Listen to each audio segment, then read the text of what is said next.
ಇಲ್ಲಿ ನಾವು ವಿವರಿಸುವ ಮಾಹಿತಿ ಕೇವಲ ಶೈಕ್ಷಣಿಕ ಉದ್ದೇಶಕ್ಕಾಗಿ ಮಾತ್ರ. ಹಾಗೂ ನಾವು ವಿವರಿಸುವ ಮಾಹಿತಿಯನ್ನು ಯಾರಾದರೂ ಅನುಸರಿಸುವ ಮೊದಲು ಪರಿಣಿತ ತಜ್ಞರನ್ನು ಅಥವಾ ಪರಿಣಿತ ವೈದ್ಯರನ್ನು ಭೇಟಿ ನೀಡಿ. ಹಾಗೂ ನಾವು ಚರ್ಚಿಸುವ ಅಥವಾ ವಿವರಿಸುವ ಮಾಹಿತಿಯಿಂದ ಆಗುವ ಅನಾನುಕೂಲಗಳಿಗೆ ಆರೋಗ್ಯ ಕನ್ನಡ ಪಾಡ್ಕಾಸ್ಟ್ ಆಗಲಿ ಆರೋಗ್ಯ ಕನ್ನಡ ಪಾಡ್ಕಾಸ್ಟ್ನ ಮಾಲೀಕರಾಗಲಿ ಜವಾಬ್ದಾರರಲ್ಲ.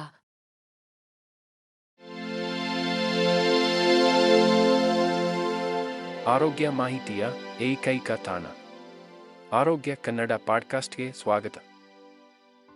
ರೇಬೀಸ್ನ ಕ್ಲಿನಿಕಲ್ ಚಿಹ್ನೆಗಳು ಕಾಣಿಸಿಕೊಂಡ ನಂತರ ಬದುಕುಳಿಯುವುದು ಅಪರೂಪ.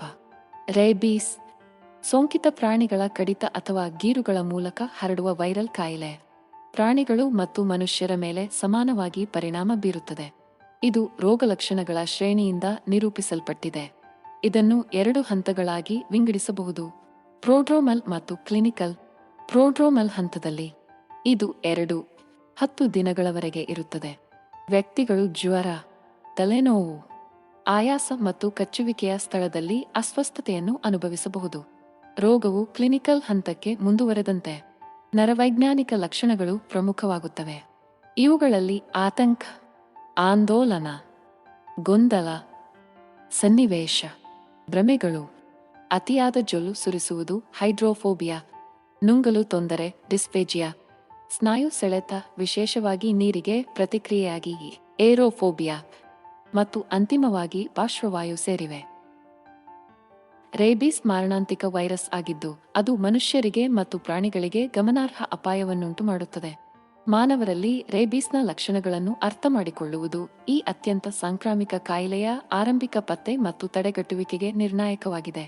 ರೇಬೀಸ್ ಕೇಂದ್ರ ನರಮಂಡಲವನ್ನು ಸೋಂಕು ಮಾಡುತ್ತದೆ ಮತ್ತು ಚಿಕಿತ್ಸೆ ನೀಡದೆ ಬಿಟ್ಟರೆ ಇದು ತೀವ್ರವಾದ ನರವೈಜ್ಞಾನಿಕ ಹಾನಿ ಅಥವಾ ಸಾವಿಗೆ ಕಾರಣವಾಗಬಹುದು. ಮಾನವರಲ್ಲಿ ರೇಬೀಸ್ನ ಆರಂಭಿಕ ರೋಗಲಕ್ಷಣಗಳು ಸಾಮಾನ್ಯವಾಗಿ ನಿರ್ದಿಷ್ಟವಾಗಿರುವುದಿಲ್ಲ. ಆರಂಭಿಕ ಹಂತದಲ್ಲಿ ಸೋಂಕನ್ನು ಪತ್ತೆಹಚ್ಚಲು ಇದು ಸವಾಲಾಗಿದೆ.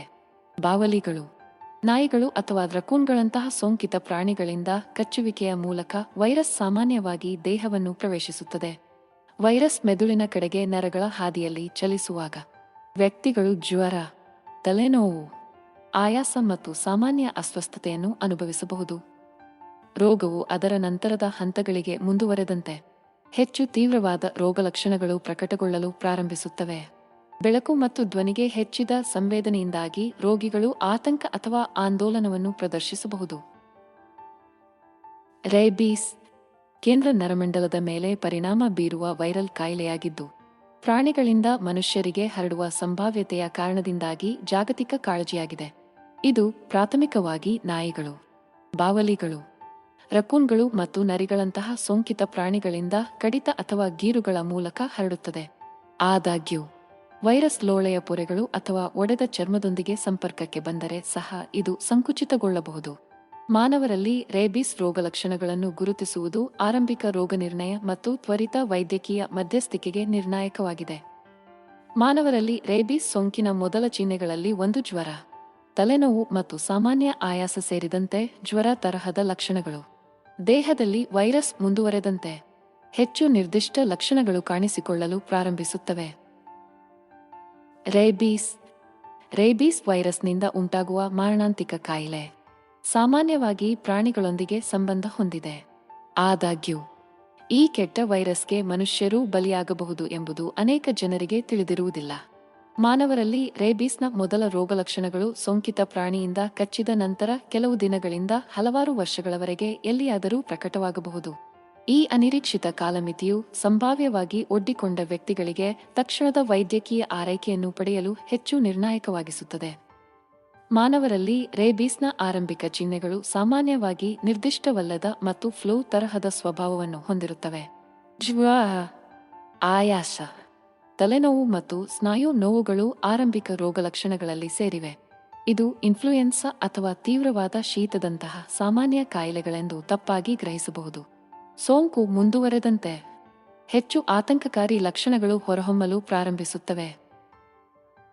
ಮಾನವರಲ್ಲಿ ರೇಬೀಸ್ನ ಆರಂಭಿಕ ಲಕ್ಷಣಗಳು ಬದಲಾಗಬಹುದು, ಆದರೆ ಸಾಮಾನ್ಯವಾಗಿ ಜ್ವರ ಮತ್ತು ಕಚ್ಚಿದ ಸ್ಥಳದಲ್ಲಿ ಜುಮ್ಮೆನಿಸುವಿಕೆ ಒಳಗೊಂಡಿರುತ್ತದೆ. ರೇಬೀಸ್ ಒಂದು ವೈರಲ್ ಕಾಯಿಲೆಯಾಗಿದ್ದು ಅದು ಕೇಂದ್ರ ನರಮಂಡಲದ ಮೇಲೆ ಪರಿಣಾಮ ಬೀರುತ್ತದೆ ಮತ್ತು ಸೋಂಕಿತ ಪ್ರಾಣಿಗಳ ಲಾಲಾರಸದ ಮೂಲಕ ಹರಡುತ್ತದೆ. ಸಾಮಾನ್ಯವಾಗಿ ನಾಯಿಗಳೊಂದಿಗೆ ಸಂಬಂಧ ಹೊಂದಿದ್ದರೂ ಬಾವಲಿಗಳು, ರಕೂನ್ಗಳು ಮತ್ತು ಸ್ಕಂಕ್ಗಳಂತಹ ಇತರ ಪ್ರಾಣಿಗಳು ಸಹ ವೈರಸ್ ಅನ್ನು ಸಾಗಿಸಬಹುದು. ಜ್ವರವು ಏನಾದರೂ ತಪ್ಪಾಗಿರಬಹುದು ಎಂಬುದರ ಮೊದಲ ಚಿಹ್ನೆಗಳಲ್ಲಿ ಒಂದಾಗಿದೆ. ವೈರಸ್ಗೆ ಒಡ್ಡಿಕೊಂಡ ನಂತರ ಇದು ಸಾಮಾನ್ಯವಾಗಿ ಕೆಲವು ದಿನಗಳಿಂದ ಒಂದು ವಾರದೊಳಗೆ ಸಂಭವಿಸುತ್ತದೆ. ಜ್ವರವು ಆರಂಭದಲ್ಲಿ ಬರಬಹುದು ಮತ್ತು ಹೋಗಬಹುದು. ಇದು ಸಾಮಾನ್ಯ ಕಾಯಿಲೆ ಎಂದು ತಿರಸ್ಕರಿಸಲು ವ್ಯಕ್ತಿಗಳಿಗೆ ಸುಲಭವಾಗುತ್ತದೆ. ಆದಾಗ್ಯೂ ಆಯಾಸ ಅಥವಾ ತಲೆನೋವಿನಂತಹ ಇತರ ರೋಗಲಕ್ಷಣಗಳೊಂದಿಗೆ ಇದ್ದರೆ ತಕ್ಷಣವೇ ವೈದ್ಯಕೀಯ ಗಮನವನ್ನು ಪಡೆಯುವುದು ಬಹಳ ಮುಖ್ಯ. ಒಬ್ಬ ವ್ಯಕ್ತಿಯು ಸೋಂಕಿತ ಪ್ರಾಣಿಯಿಂದ ಕಚ್ಚಲ್ಪಟ್ಟ ಪ್ರದೇಶದ ಸುತ್ತಲೂ ಜುಮ್ಮೆನಿಸುವಿಕೆ ಅಥವಾ ಮರಗಟ್ಟುವಿಕೆ ರೇಬೀಸ್ನ ಮತ್ತೊಂದು ಆರಂಭಿಕ ಲಕ್ಷಣವಾಗಿದೆ. ಸೋಂಕಿತ ಪ್ರಾಣಿಗಳ ಲಾಲಾರಸದ ಮೂಲಕ ಹರಡುವ ಮಾರಣಾಂತಿಕ ವೈರಲ್ ಕಾಯಿಲೆಯಾದ ರೇಬೀಸ್ ಮಾನವರಲ್ಲಿ ಅದರ ಆತಂಕಕಾರಿ ಲಕ್ಷಣಗಳಿಂದಾಗಿ ಗಮನಾರ್ಹ ಗಮನವನ್ನು ಗಳಿಸಿದೆ. ರೋಗವು ಮುಂದುವರೆದಂತೆ ವ್ಯಕ್ತಿಯು ಇತರ ಕಾಯಿಲೆಗಳಿಂದ ಪ್ರತ್ಯೇಕಿಸುವ ಹಲವಾರು ತೊಂದರೆಯ ಚಿಹ್ನೆಗಳನ್ನು ಅನುಭವಿಸಬಹುದು. ಅತ್ಯಂತ ಗಮನಾರ್ಹವಾದ ರೋಗಲಕ್ಷಣಗಳಲ್ಲಿ ಒಂದು ಹಿಂಸಾತ್ಮಕ ಚಲನೆಗಳು. ಇದನ್ನು ಫ್ಯೂರಿಯಸ್ ರೇಬೀಸ್ ಎಂದು ಕರೆಯಲಾಗುತ್ತದೆ. ಇದು ಅನಿಯಂತ್ರಿತ ಸ್ನಾಯು ಸೆಳೆತ ಮತ್ತು ಸೆಳೆತಗಳಾಗಿ ಪ್ರಕಟವಾಗುತ್ತದೆ. ಈ ಹಠಾತ್ ಎಳೆತಗಳು ಮತ್ತು ಸೆಳೆತಗಳು ಸಾಮಾನ್ಯವಾಗಿ ಭಯ ಮತ್ತು ಆತಂಕದ ಅಗಾಧವಾದ ಅರ್ಥದೊಂದಿಗೆ ಇರುತ್ತದೆ.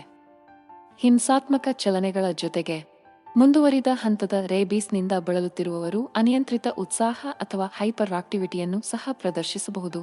ಪ್ರಕ್ಷುಬ್ಧ ರೇಬೀಸ್ ಎಂದು ಕರೆಯಲ್ಪಡುವ ಈ ರೋಗಲಕ್ಷಣವು ರೋಗಿಗಳಿಗೆ ಮತ್ತು ಆರೈಕೆ ಮಾಡುವವರಿಗೆ ವಿಶೇಷವಾಗಿ ತೊಂದರೆಗೊಳಗಾಗಬಹುದು. ಉದ್ರೇಕಗೊಂಡ ರೇಬೀಸ್ನಿಂದ ಪ್ರಭಾವಿತರಾದ ವ್ಯಕ್ತಿಗಳು ಚಡಪಡಿಕೆ, ಕಿರಿಕಿರಿ ಮತ್ತು ಇತರರ ಕಡೆಗೆ ಆಕ್ರಮಣಕಾರಿ ವರ್ತನೆಯನ್ನು ಪ್ರದರ್ಶಿಸಬಹುದು. ರೇಬೀಸ್ ಸೋಂಕಿತ ಪ್ರಾಣಿಗಳ ಕಚ್ಚುವಿಕೆಯ ಮೂಲಕ ಹರಡುವ ವೈರಲ್ ಕಾಯಿಲೆ.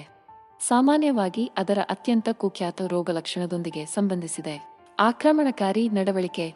ಆದಾಗ್ಯೂ ಈ ಮಾರಣಾಂತಿಕ ವೈರಸ್ನಿಂದ ಪ್ರಭಾವಿತವಾಗಿರುವ ಮಾನವರಲ್ಲಿ ಹಲವಾರು ಇತರ ರೋಗಲಕ್ಷಣಗಳು ಕಂಡುಬರುತ್ತವೆ ಎಂದು ಕೆಲವರು ತಿಳಿದಿದ್ದಾರೆ. ಉದಾಹರಣೆಗೆ, ನಿದ್ರಾಹೀನತೆಯು ಅಂತಹ ಒಂದು ರೋಗಲಕ್ಷಣವಾಗಿದೆ. ಅಲ್ಲಿ ವ್ಯಕ್ತಿಯು ನಿದ್ರಿಸುವುದು ಅಥವಾ ರಾತ್ರಿಯಿಡೀ ನಿದ್ರಿಸುವುದು ತುಂಬಾ ಕಷ್ಟಕರವಾಗಿರುತ್ತದೆ. ಈ ನಿದ್ರೆಯ ಕೊರತೆಯು ಆಯಾಸಕ್ಕೆ ಕಾರಣವಾಗಬಹುದು ಮತ್ತು ಹಗಲಿನ ಸಮಯದಲ್ಲಿ ಅರಿವಿನ ಕಾರ್ಯವನ್ನು ದುರ್ಬಲಗೊಳಿಸಬಹುದು.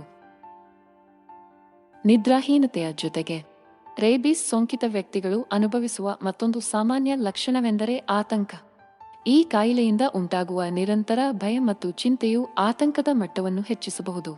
ಇದು ಅವರಿಗೆ ವಿಶ್ರಾಂತಿ ಅಥವಾ ನಿರಾಳತೆಯನ್ನು ಅನುಭವಿಸಲು ಸವಾಲು ಮಾಡುತ್ತದೆ. ಇದಲ್ಲದೆ ರೇಬೀಸ್ ಸೋಂಕಿನ ಆರಂಭಿಕ ಚಿಹ್ನೆಯಾಗಿ ಗೊಂದಲವೂ ಉಂಟಾಗಬಹುದು. ವೈರಸ್ ಕೇಂದ್ರ ನರಮಂಡಲದ ಮೇಲೆ ಪರಿಣಾಮ ಬೀರುತ್ತದೆ ಮತ್ತು ಮೆದುಳಿನ ಸಾಮಾನ್ಯ ಕಾರ್ಯಚಟುವಟಿಕೆಯನ್ನು ಅಡ್ಡಿಪಡಿಸುತ್ತದೆ. ಇದು ದಿಗ್ಭ್ರಮೆಗೆ ಕಾರಣವಾಗುತ್ತದೆ ಮತ್ತು ಮಾಹಿತಿಯನ್ನು ಪರಿಣಾಮಕಾರಿಯಾಗಿ ಪ್ರಕ್ರಿಯೆಗೊಳಿಸಲು ಕಷ್ಟವಾಗುತ್ತದೆ. ರೇಬೀಸ್ ಮಾನವರಲ್ಲಿ ರೋಗಲಕ್ಷಣಗಳು ಕಾಣಿಸಿಕೊಂಡಾಗ ಅದರ ಕಪೋರ ಮುನ್ನರಿವುಗೆ ಕುಖ್ಯಾತವಾಗಿದೆ. ರೇಬೀಸ್ನ ಆರಂಭಿಕ ಚಿಹ್ನೆಗಳನ್ನು ಗುರುತಿಸುವುದು ಅತ್ಯಗತ್ಯ, ಏಕೆಂದರೆ ತ್ವರಿತ ವೈದ್ಯಕೀಯ ಆರೈಕೆಯು ಜೀವ ಉಳಿಸುತ್ತದೆ. ಸಾಮಾನ್ಯ ಆರಂಭಿಕ ಸೂಚನೆಗಳಲ್ಲಿ ಜ್ವರ, ತಲೆನೋವು ಮತ್ತು ಆಯಾಸ ಸೇರಿದಂತೆ ಜ್ವರ ತರಹದ ಲಕ್ಷಣಗಳು.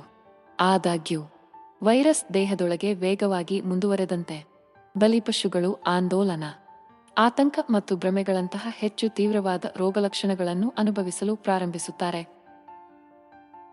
ರೋಗವು ಅದರ ನಂತರದ ಹಂತಗಳಲ್ಲಿ ಮುಂದುವರೆದಂತೆ ಬದುಕುಳಿಯುವಿಕೆಯು ಅತ್ಯಂತ ಅಪರೂಪವಾಗಿದೆ ಎಂಬುದು ಆತಂಕಕಾರಿಯಾಗಿ ಸ್ಪಷ್ಟವಾಗುತ್ತದೆ. ರೇಬೀಸ್ನಿಂದ ಬಳಲುತ್ತಿರುವ ಬಲಿಪಶುಗಳು ಸಾಮಾನ್ಯವಾಗಿ ಹೈಡ್ರೋಫೋಬಿಯಾ, ನೀರಿನ ಭಯ, ಮತ್ತು ಏರೋಫೋಬಿಯಾ, ಗಾಳಿಯ ಭಯ ನಂತಹ ವಿಲಕ್ಷಣ ವರ್ತನೆಯ ಬದಲಾವಣೆಗಳನ್ನು ಪ್ರದರ್ಶಿಸುತ್ತಾರೆ. ಇದು ಅವರಿಗೆ ನುಂಗಲು ಅಥವಾ ಉಸಿರಾಡಲು ಸಹ ಅಸಹನೀಯವಾಗಿ ನೋವಿನಿಂದ ಕೂಡಿದೆ. ಸೋಂಕು ಅಂತಿಮವಾಗಿ ಮೆದುಳು ಮತ್ತು ಬೆನ್ನುಹುರಿಯ ಮೇಲೆ ದಾಳಿ ಮಾಡುತ್ತದೆ ಮತ್ತು ಪಾರ್ಶ್ವವಾಯು ಮತ್ತು ಅಂತಿಮವಾಗಿ ಕೋಮಾ ಅಥವಾ ಸಾವಿಗೆ ಕಾರಣವಾಗುತ್ತದೆ.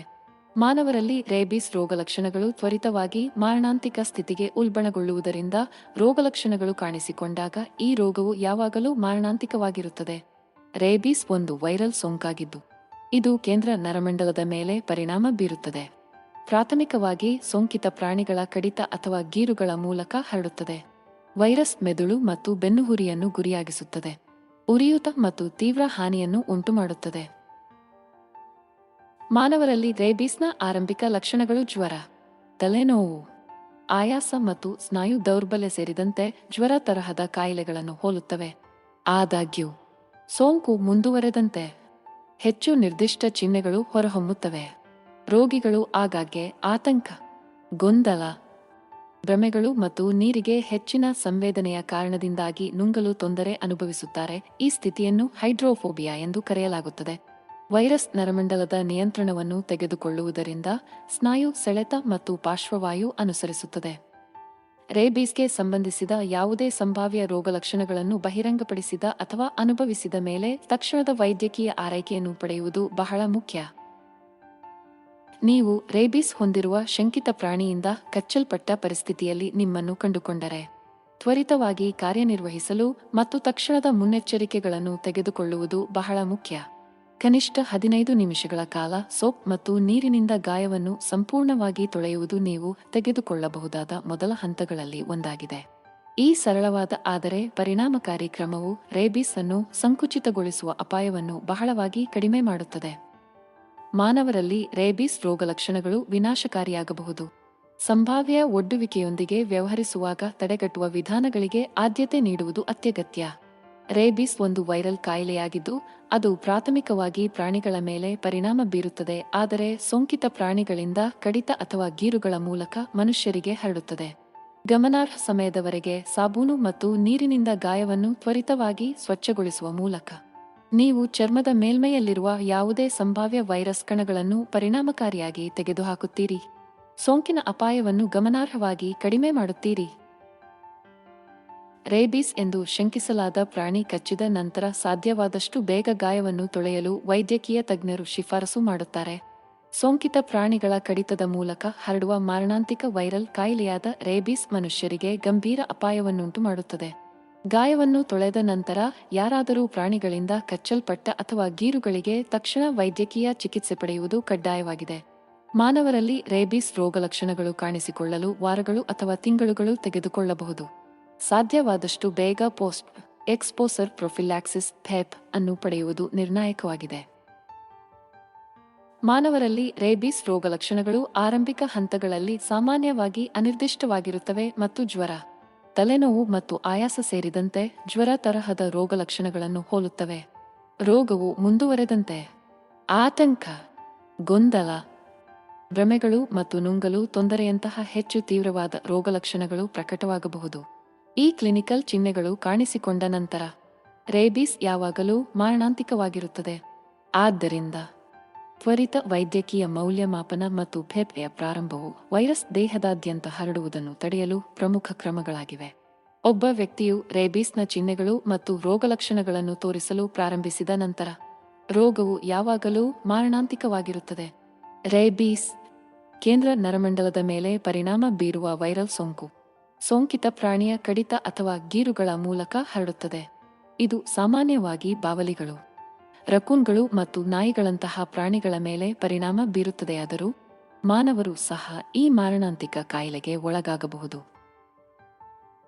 ಮಾನವರಲ್ಲಿ ರೇಬೀಸ್ನ ಆರಂಭಿಕ ಲಕ್ಷಣಗಳು ಜ್ವರದ ಲಕ್ಷಣಗಳನ್ನು ಹೋಲುತ್ತವೆ.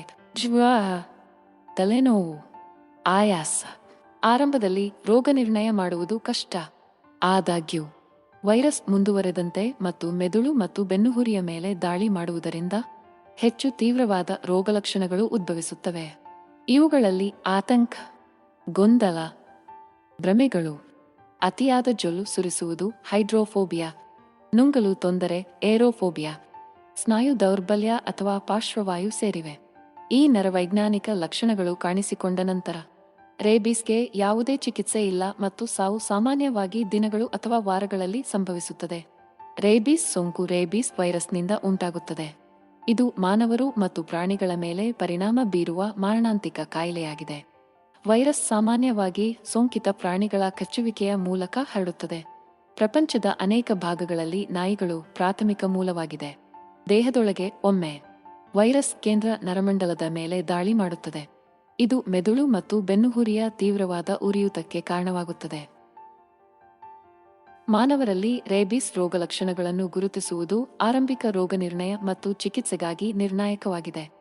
ಆರಂಭಿಕ ಚಿಹ್ನೆಗಳು ಜ್ವರ, ತಲೆನೋವು ಮತ್ತು ಆಯಾಸ ಸೇರಿದಂತೆ ಸಾಮಾನ್ಯ ಜ್ವರ ತರಹದ ಅನಾರೋಗ್ಯವನ್ನು ಹೋಲುತ್ತವೆ. ಆದಾಗ್ಯೂ ಸೋಂಕು ದಿನಗಳು ಅಥವಾ ವಾರಗಳಲ್ಲಿ ಮುಂದುವರೆದಂತೆ ಹೆಚ್ಚು ನಿರ್ದಿಷ್ಟ ಲಕ್ಷಣಗಳು ಹೊರಹೊಮ್ಮುತ್ತವೆ. ಇವುಗಳು ಆತಂಕ, ಗೊಂದಲ, ಭ್ರಮೆಗಳು, ನುಂಗಲು ತೊಂದರೆ, ನೀರಿನ ಭಯವನ್ನು ಉಂಟುಮಾಡುವುದು, ಗಂಟಲು ಮತ್ತು ಬಾಯಿಯ ಸುತ್ತ ಸ್ನಾಯುಗಳ ಪಾರ್ಶ್ವವಾಯು ಮತ್ತು ಬಾಯಿಯಲ್ಲಿ ಅತಿಯಾದ ಜೊಲ್ಲು ಸುರಿಸುವುದು ಅಥವಾ ನೊರೆಗೆ ಕಾರಣವಾಗುತ್ತದೆ. ರೇಬೀಸ್ ಕೇಂದ್ರ ನರಮಂಡಲದ ಮೇಲೆ ಪರಿಣಾಮ ಬೀರುವ ವೈರಲ್ ಕಾಯಿಲೆ. ಮಾನವನ ಆರೋಗ್ಯಕ್ಕೆ ಗಂಭೀರ ಕಾಳಜಿಯಾಗಿದೆ. ವೈರಸ್ ಪ್ರಾಥಮಿಕವಾಗಿ ಸೋಂಕಿತ ಪ್ರಾಣಿಗಳ ಕಚ್ಚುವಿಕೆ ಅಥವಾ ಸ್ಕ್ರಾಚ್ ಮೂಲಕ ಹರಡುತ್ತದೆ, ವಿಶೇಷವಾಗಿ ನಾಯಿಗಳು ಮತ್ತು ಬಾವಲಿಗಳು. ದೇಹದೊಳಗೆ ಒಮ್ಮೆ ಇದು ಮೆದುಳು ಮತ್ತು ಬೆನ್ನುಹುರಿಯ ಕಡೆಗೆ ನರಮಾರ್ಗಗಳಲ್ಲಿ ಚಲಿಸುತ್ತದೆ. ಯಾವುದೇ ರೋಗಲಕ್ಷಣಗಳು ಕಾಣಿಸಿಕೊಳ್ಳುವ ಮೊದಲು ಈ ಪ್ರಯಾಣವು ದಿನಗಳಿಂದ ತಿಂಗಳುಗಳವರೆಗೆ ತೆಗೆದುಕೊಳ್ಳಬಹುದು. ಮಾನವರಲ್ಲಿ ರೇಬೀಸ್ ಸೋಂಕಿನ ಆರಂಭಿಕ ಚಿಹ್ನೆಗಳು ನಿರ್ದಿಷ್ಟವಲ್ಲದ ಮತ್ತು ಇತರ ಕಾಯಿಲೆಗಳಿಗೆ ಸುಲಭವಾಗಿ ತಪ್ಪಾಗಿರಬಹುದು. ಈ ಆರಂಭಿಕ ರೋಗಲಕ್ಷಣಗಳು ಸಾಮಾನ್ಯವಾಗಿ ಜ್ವರ, ತಲೆನೋವು, ದೌರ್ಬಲ್ಯ ಮತ್ತು ತೆರೆದ ಸ್ಥಳದಲ್ಲಿ ಅಸ್ವಸ್ಥತೆಯನ್ನು ಒಳಗೊಂಡಿರುತ್ತವೆ. ವೈರಸ್ ಕೇಂದ್ರ ನರಮಂಡಲದೊಳಗೆ ಮುಂದುವರೆದಂತೆ ಹೆಚ್ಚು ತೀವ್ರವಾದ ರೋಗಲಕ್ಷಣಗಳು ಹೊರಹೊಮ್ಮುತ್ತವೆ. ರೋಗಿಗಳು ಆತಂಕ, ನಿದ್ರಾಹೀನತೆ, ಗೊಂದಲ, ಆಂದೋಲನ, ಭ್ರಮೆಗಳು ಮತ್ತು ಪಾರ್ಶ್ವವಾಯು ಅನುಭವಿಸಬಹುದು, ಏಕೆಂದರೆ ಅವರ ಸ್ಥಿತಿಯು ವೇಗವಾಗಿ ಹದಗೆಡುತ್ತದೆ. ಮಾನವರು ಮತ್ತು ಪ್ರಾಣಿಗಳ ಮೇಲೆ ಸಮಾನವಾಗಿ ಪರಿಣಾಮ ಬೀರುವ ಮಾರಣಾಂತಿಕ ರೋಗಕಾರಕವಾದ ರೇಬೀಸ್ ವೈರಸ್ ಸಾರ್ವಜನಿಕ ಆರೋಗ್ಯ ಅಧಿಕಾರಿಗಳಿಗೆ ಬಹಳ ಹಿಂದಿನಿಂದಲೂ ಕಾಳಜಿಯ ವಿಷಯವಾಗಿದೆ. ಈ ವೈರಸ್ ದೇಹದೊಳಗೆ ಹೇಗೆ ಹರಡುತ್ತದೆ ಎಂಬುದನ್ನು ಅರ್ಥಮಾಡಿಕೊಳ್ಳುವುದು ಪರಿಣಾಮಕಾರಿ ತಡೆಗಟ್ಟುವಿಕೆ ಮತ್ತು ಚಿಕಿತ್ಸಾ ತಂತ್ರಗಳನ್ನು ಅಭಿವೃದ್ಧಿಪಡಿಸುವಲ್ಲಿ ನಿರ್ಣಾಯಕವಾಗಿದೆ.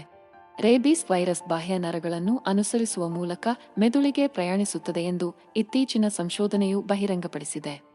ಅದರ ರೋಗಕಾರಕತೆಯ ಮೇಲೆ ಹೊಸ ಬೆಳಕು ಚೆಲ್ಲುತ್ತದೆ. ಮಾನವರಲ್ಲಿ ರೇಬೀಸ್ ರೋಗಲಕ್ಷಣಗಳು ಸಾಮಾನ್ಯವಾಗಿ ಹಲವಾರು ವಾರಗಳಿಂದ ತಿಂಗಳುಗಳ ಕಾವು ಅವಧಿಯ ನಂತರ ಕಾಣಿಸಿಕೊಳ್ಳುತ್ತವೆ. ಆರಂಭದಲ್ಲಿ ವ್ಯಕ್ತಿಗಳು ಜ್ವರ, ತಲೆನೋವು ಮತ್ತು ಆಯಾಸದಂತಹ ನಿರ್ದಿಷ್ಟವಲ್ಲದ ಚಿಹ್ನೆಗಳನ್ನು ಅನುಭವಿಸಬಹುದು. ವೈರಸ್ ಕೇಂದ್ರ ನರಮಂಡಲದ ಕಡೆಗೆ ಮುಂದುವರೆದಂತೆ ಆತಂಕ, ಆಂದೋಲನ, ಭ್ರಮೆಗಳು ಮತ್ತು ಹೈಡ್ರೋಫೋಬಿಯಾ ಸೇರಿದಂತೆ ಹೆಚ್ಚು ವಿಭಿನ್ನ ಲಕ್ಷಣಗಳು ಹೊರಹೊಮ್ಮುತ್ತವೆ. ನುಂಗಲು ಕಷ್ಟವಾಗುವುದರಿಂದ ನೀರಿನ ತೀವ್ರ ಭಯ. ಈ ನರವೈಜ್ಞಾನಿಕ ಅಭಿವ್ಯಕ್ತಿಗಳು ಬಾಹ್ಯ ನರಗಳ ಮೂಲಕ ಮೆದುಳಿಗೆ ವೈರಲ್ ಆಕ್ರಮಣವನ್ನು ಸೂಚಿಸುತ್ತವೆ. ಒಮ್ಮೆ ಮೆದುಳಿನಲ್ಲಿ ರೇಬೀಸ್ ವೈರಸ್ ವೇಗವಾಗಿ ಗುಣಿಸುತ್ತದೆ. ಇದು ಮಾನವರಲ್ಲಿ ಆತಂಕಕಾರಿ ಲಕ್ಷಣಗಳನ್ನು ಉಂಟುಮಾಡುತ್ತದೆ.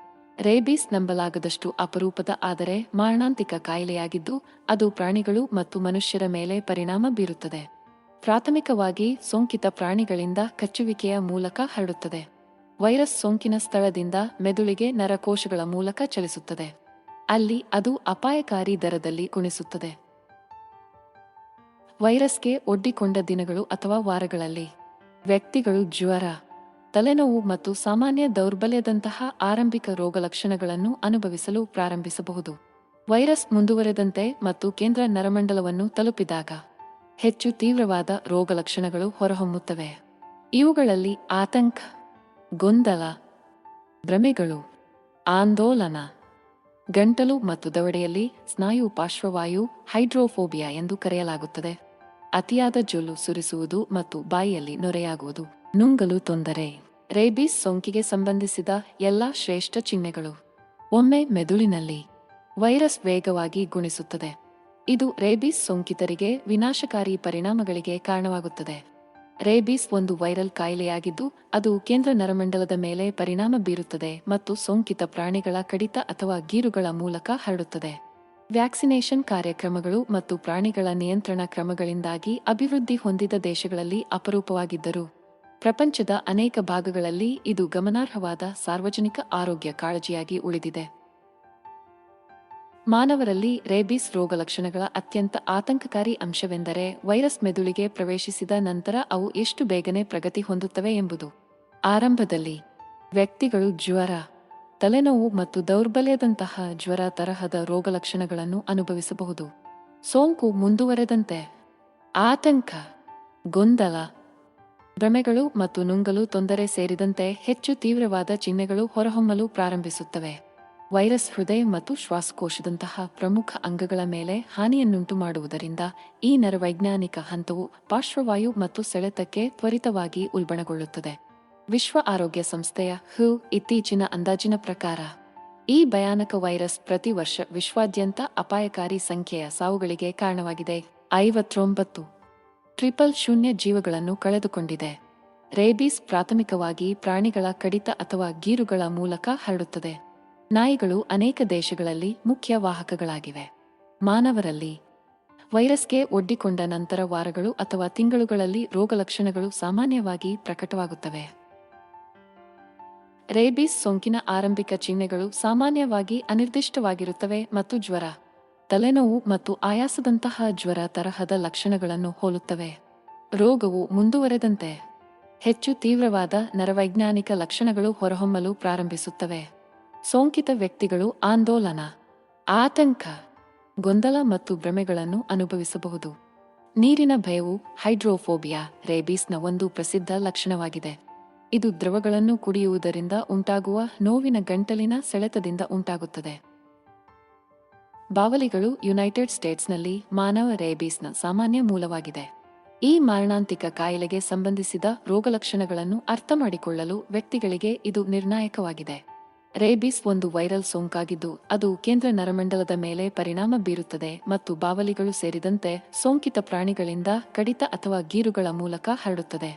ಮಾನವರಲ್ಲಿ ರೇಬೀಸ್ನ ಆರಂಭಿಕ ಲಕ್ಷಣಗಳು ಜ್ವರ, ತಲೆನೋವು ಮತ್ತು ಸಾಮಾನ್ಯ ದೌರ್ಬಲ್ಯವನ್ನು ಒಳಗೊಂಡಿರಬಹುದು. ರೋಗವು ಮುಂದುವರೆದಂತೆ ಆತಂಕ, ಭ್ರಮೆಗಳು, ಅತಿಯಾದ ಜೊಲ್ಲು ಸುರಿಸುವಿಕೆ, ನುಂಗಲು ತೊಂದರೆ ಮತ್ತು ಸ್ನಾಯು ಸೆಳೆತಗಳಂತಹ ಹೆಚ್ಚು ತೀವ್ರವಾದ ಲಕ್ಷಣಗಳು ಕಂಡುಬರುತ್ತವೆ.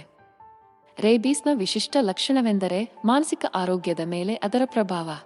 ವೈರಸ್ನಿಂದ ಉಂಟಾಗುವ ನರವೈಜ್ಞಾನಿಕ ಹಾನಿಯಿಂದಾಗಿ ಸೋಂಕಿತ ವ್ಯಕ್ತಿಗಳು ಸಾಮಾನ್ಯವಾಗಿ ಕಿರಿಕಿರಿ, ಗೊಂದಲ ಅಥವಾ ಆಂದೋಲನವನ್ನು ಅನುಭವಿಸುತ್ತಾರೆ.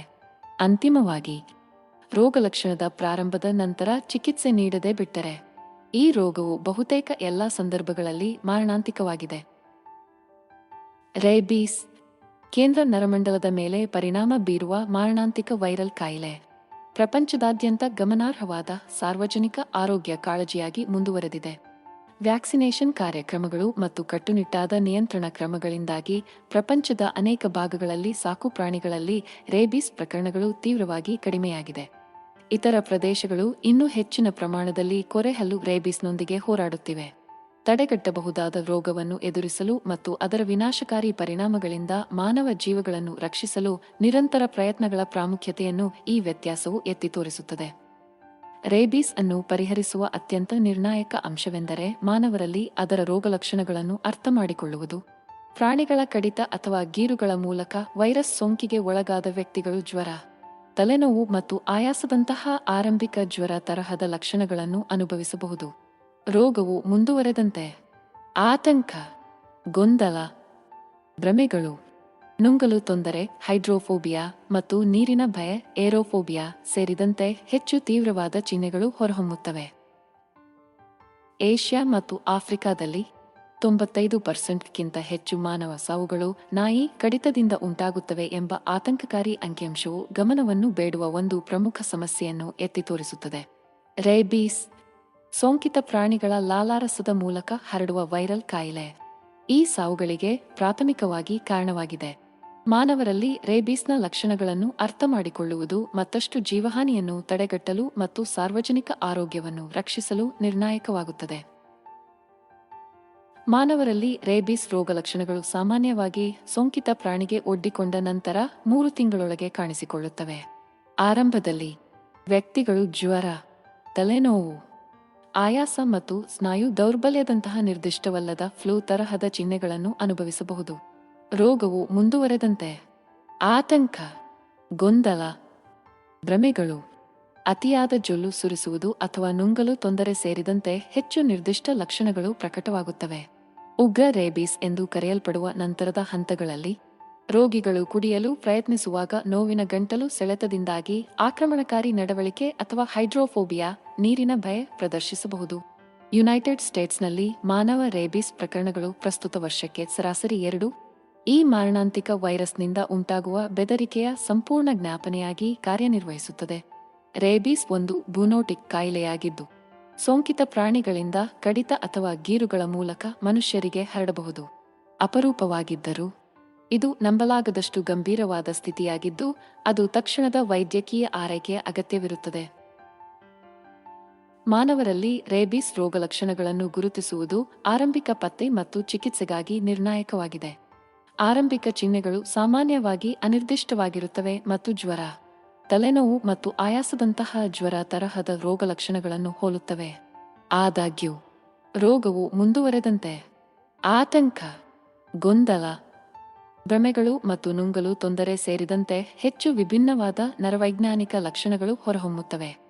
ಒಮ್ಮೆ ಈ ರೋಗಲಕ್ಷಣಗಳು ಸ್ಪಷ್ಟವಾಗಿ ಕಂಡುಬಂದರೆ, ರೇಬೀಸ್ಗೆ ಪರಿಣಾಮಕಾರಿಯಾಗಿ ಚಿಕಿತ್ಸೆ ನೀಡುವುದು ತುಂಬಾ ಕಷ್ಟಕರವಾಗುತ್ತದೆ. ಆದ್ದರಿಂದ ಆರಂಭಿಕ ಅನುಮಾನದಲ್ಲಿ ವೈದ್ಯಕೀಯ ಸಹಾಯವನ್ನು ಪಡೆಯುವ ಪ್ರಾಮುಖ್ಯತೆಯನ್ನು ಒತ್ತಿ ಹೇಳುತ್ತದೆ. ರೇಬೀಸ್ಗೆ ಮಾನವ ಒಡ್ಡಿಕೊಳ್ಳುವುದನ್ನು ತಡೆಯುವುದು ಸಾರ್ವಜನಿಕ ಆರೋಗ್ಯದ ಪ್ರಮುಖ ಕಾಳಜಿಯಾಗಿದೆ. ರೇಬೀಸ್ ಅತ್ಯಂತ ಮಾರಣಾಂತಿಕ ವೈರಲ್ ಕಾಯಿಲೆ. ಸಾಮಾನ್ಯವಾಗಿ ಸೋಂಕಿತ ಪ್ರಾಣಿಗಳ ಕಡಿತದೊಂದಿಗೆ ಸಂಬಂಧಿಸಿದೆ. ಆದಾಗ್ಯೂ, ಸೋಂಕಿತ ಲಾಲಾರಸವು ಕಣ್ಣುಗಳು, ಮೂಗು, ಬಾಯಿ ಅಥವಾ ಮುರಿದ ಚರ್ಮದೊಂದಿಗೆ ನೇರ ಸಂಪರ್ಕಕ್ಕೆ ಬಂದಾಗ ರೇಬೀಸ್ ಸಹ ಸಂಕುಚಿತಗೊಳ್ಳಬಹುದು ಎಂಬುದನ್ನು ಅರ್ಥಮಾಡಿಕೊಳ್ಳುವುದು ಬಹಳ ಮುಖ್ಯ. ವೈರಸ್ ಪ್ರಾಥಮಿಕವಾಗಿ ಬಾವಲಿಗಳು, ರಕೂನ್ಗಳು, ನಾಯಿಗಳು ಮತ್ತು ನರಿಗಳಂತಹ ಸೋಂಕಿತ ಪ್ರಾಣಿಗಳ ಕಡಿತದ ಮೂಲಕ ಹರಡುತ್ತದೆ. ಈ ಪ್ರಸರಣ ವಿಧಾನವು ಪ್ರಪಂಚದಾದ್ಯಂತದ ಹೆಚ್ಚಿನ ಮಾನವ ಪ್ರಕರಣಗಳಿಗೆ ಕಾರಣವಾಗಿದೆ. ವೈರಸ್ ಗಾಯ ಅಥವಾ ಲೋಳೆಯ ಪೊರೆಯ ಮೂಲಕ ದೇಹವನ್ನು ಪ್ರವೇಶಿಸಿದ ನಂತರ ಅದು ಮೆದುಳಿನ ಕಡೆಗೆ ನರಮಾರ್ಗಗಳಲ್ಲಿ ಚಲಿಸುತ್ತದೆ. ಆರಂಭಿಕ ಲಕ್ಷಣಗಳು ಜ್ವರ, ತಲೆನೋವು ಮತ್ತು ದೌರ್ಬಲ್ಯ ಸೇರಿದಂತೆ ಜ್ವರ ತರಹದ ಕಾಯಿಲೆಗಳನ್ನು ಹೋಲುತ್ತವೆ. ಸೋಂಕು ಮುಂದುವರೆದಂತೆ ಮತ್ತು ಕೇಂದ್ರ ನರಮಂಡಲವನ್ನು ತಲುಪಿದಾಗ ಆತಂಕ, ಆಂದೋಲನ, ಗೊಂದಲ, ಭ್ರಮೆಗಳು, ನುಂಗಲು ಮತ್ತು ಉಸಿರಾಟದ ತೊಂದರೆಗಳಂತಹ ಹೆಚ್ಚು ತೀವ್ರವಾದ ಚಿಹ್ನೆಗಳು ಹೊರಹೊಮ್ಮುತ್ತವೆ. ತಕ್ಷಣವೇ ಚಿಕಿತ್ಸೆ ನೀಡದಿದ್ದರೆ ಅಂತಿಮವಾಗಿ ಪಾರ್ಶ್ವವಾಯು ಮತ್ತು ಸಾವಿಗೆ ಕಾರಣವಾಗುತ್ತದೆ. ರೇಬೀಸ್ ಮಾರಣಾಂತಿಕ ವೈರಲ್ ಕಾಯಿಲೆ ವಿಶ್ವಾದ್ಯಂತ ಸಾರ್ವಜನಿಕ ಆರೋಗ್ಯಕ್ಕೆ ಗಮನಾರ್ಹ ಅಪಾಯವನ್ನುಂಟು ಮಾಡುತ್ತಿದೆ. ಸೋಂಕಿತ ಪ್ರಾಣಿಗಳಿಂದ ಕಚ್ಚುವಿಕೆ ಅಥವಾ ಗೀರುಗಳ ಮೂಲಕ ಇದು ಹರಡಬಹುದಾದರೂ, ಕಾಡು ಪ್ರಾಣಿಗಳು ಈ ವೈರಸ್ ಹರಡುವಲ್ಲಿ ನಿರ್ಣಾಯಕ ಪಾತ್ರವನ್ನು ವಹಿಸುತ್ತವೆ. ಈ ಜೀವಿಗಳು ರೇಬೀಸ್ ಹರಡುವಿಕೆಗೆ ಹೇಗೆ ಕೊಡುಗೆ ನೀಡುತ್ತವೆ ಎಂಬುದನ್ನು ಅರ್ಥಮಾಡಿಕೊಳ್ಳುವುದು ಮಾನವರಲ್ಲಿ ಅದರ ಏಕಾಏಕಿ ತಡೆಗಟ್ಟಲು ಅವಶ್ಯಕವಾಗಿದೆ. ಈ ಲೇಖನವು ಕಾಡು ಪ್ರಾಣಿಗಳ ಸಂಪರ್ಕದಿಂದ ಮಾನವರಲ್ಲಿ ಉಂಟಾಗುವ ರೇಬೀಸ್ ರೋಗಲಕ್ಷಣಗಳ ಆತಂಕಕಾರಿ ಪ್ರಭುತ್ವವನ್ನು ಪರಿಶೋಧಿಸುತ್ತದೆ ಮತ್ತು ಅಂತಹ ಅಪಾಯಗಳನ್ನು ತಗ್ಗಿಸಲು ಕೈಗೊಳ್ಳಬೇಕಾದ ಪರಿಣಾಮಕಾರಿ ಕ್ರಮಗಳನ್ನು ಎತ್ತಿ ತೋರಿಸುತ್ತದೆ. ರಕೂನ್ಗಳು, ಬಾವಲಿಗಳು, ನರಿಗಳು ಮತ್ತು ಸ್ಕಂಕ್ಗಳು ಸೇರಿದಂತೆ ವನ್ಯಜೀವಿಗಳ ಜನಸಂಖ್ಯೆಯನ್ನು ರೇಬೀಸ್ನ ಪ್ರಾಥಮಿಕ ವಾಹಕಗಳೆಂದು ಪರಿಗಣಿಸಲಾಗುತ್ತದೆ, ಏಕೆಂದರೆ ಅವುಗಳು ವೈರಸ್ನಿಂದ ಸೋಂಕಿಗೆ ಒಳಗಾಗುವ ಸಾಧ್ಯತೆಯನ್ನು ಹೆಚ್ಚಿಸುತ್ತವೆ. ಸಾಕುನಾಯಿಗಳು ಪ್ರಪಂಚದ ಅನೇಕ ಭಾಗಗಳಲ್ಲಿ ಸೋಂಕಿನ ಸಾಮಾನ್ಯ ಮೂಲವಾಗಿದೆ. ಇದು ಮಾನವರಿಗೆ ಗಮನಾರ್ಹವಾದ ಆರೋಗ್ಯದ ಅಪಾಯವನ್ನುಂಟು ಮಾಡುತ್ತದೆ. ಸಾಕುನಾಯಿಗಳಿಗೆ ಸಂಬಂಧಿಸಿದ ಅತ್ಯಂತ ಅಪಾಯಕಾರಿ ಅಪಾಯವೆಂದರೆ ರೇಬೀಸ್ ಹರಡುವಿಕೆ. ಇದು ಮಾರಣಾಂತಿಕ ವೈರಲ್ ಕಾಯಿಲೆಯಾಗಿದ್ದು, ಚಿಕಿತ್ಸೆ ನೀಡದೆ ಬಿಟ್ಟರೆ ಅದು ಮಾರಕವಾಗಬಹುದು. ಮಾನವರಲ್ಲಿ ರೇಬೀಸ್ ರೋಗಲಕ್ಷಣಗಳು ಆರಂಭದಲ್ಲಿ ಜ್ವರ, ತಲೆನೋವು ಮತ್ತು ಸಾಮಾನ್ಯ ದೌರ್ಬಲ್ಯವನ್ನು ಒಳಗೊಂಡಿರಬಹುದು. ಇದನ್ನು ಇತರ ಸಾಮಾನ್ಯ ಕಾಯಿಲೆಗಳಿಗೆ ಸುಲಭವಾಗಿ ತಪ್ಪಾಗಿ ಗ್ರಹಿಸಬಹುದು. ರೋಗವು ಮುಂದುವರೆದಂತೆ ಆತಂಕ, ಗೊಂದಲ, ಭ್ರಮೆಗಳು ಮತ್ತು ಅತಿಯಾದ ಜೊಲ್ಲು ಸುರಿಸುವಂತಹ ಹೆಚ್ಚು ತೀವ್ರವಾದ ರೋಗಲಕ್ಷಣಗಳು ಪ್ರಕಟವಾಗಬಹುದು. ರೇಬೀಸ್ ಪ್ರಾಥಮಿಕವಾಗಿ ಸಾಕುನಾಯಿಗಳಂತಹ ಸೋಂಕಿತ ಪ್ರಾಣಿಗಳಿಂದ ಕಡಿತ ಅಥವಾ ಗೀರುಗಳ ಮೂಲಕ ಹರಡುತ್ತದೆ. ಸೋಂಕಿತ ನಾಯಿಯು ಮನುಷ್ಯನನ್ನು ಕಚ್ಚಿದಾಗ ವೈರಸ್ ಲಾಲಾರಸದ ಮೂಲಕ ಅವರ ದೇಹವನ್ನು ಪ್ರವೇಶಿಸುತ್ತದೆ ಮತ್ತು ತ್ವರಿತವಾಗಿ ಕೇಂದ್ರ ನರಮಂಡಲಕ್ಕೆ ಚಲಿಸುತ್ತದೆ. ರೋಗಲಕ್ಷಣಗಳು ಕಾಣಿಸಿಕೊಂಡ ನಂತರ ರೇಬೀಸ್ ಅನ್ನು ಪರಿಣಾಮಕಾರಿಯಾಗಿ ಚಿಕಿತ್ಸೆ ನೀಡುವುದು ತುಂಬಾ ಕಷ್ಟಕರವಾಗುತ್ತದೆ. ಪರಿಣಾಮವಾಗಿ ಈ ಸಂಭಾವ್ಯ ಮಾರಣಾಂತಿಕ ರೋಗವನ್ನು ತಪ್ಪಿಸಲು ಬಂದಾಗ ತಡೆಗಟ್ಟುವಿಕೆ ನಿರ್ಣಾಯಕವಾಗಿದೆ. ರೇಬೀಸ್ ವೈರಸ್ಗೆ ಒಡ್ಡಿಕೊಳ್ಳುವುದು ಮತ್ತು ರೋಗಲಕ್ಷಣಗಳ ಆಕ್ರಮಣದ ನಡುವಿನ ಸಮಯವು ಬಹಳವಾಗಿ ಬದಲಾಗಬಹುದು. ಇದು ರೋಗ ನಿರ್ಣಯ ಮಾಡಲು ಸವಾಲಿನ ಕಾಯಿಲೆಯಾಗಿದೆ. ರೇಬೀಸ್ ಒಂದು ವೈರಲ್ ಸೋಂಕು. ಇದು ಕೇಂದ್ರ ನರಮಂಡಲದ ಮೇಲೆ ಪರಿಣಾಮ ಬೀರುತ್ತದೆ. ಸೋಂಕಿತ ಪ್ರಾಣಿಯ ಲಾಲಾರಸ ಅಥವಾ ಕಚ್ಚುವಿಕೆಯ ಮೂಲಕ ಹರಡುತ್ತದೆ.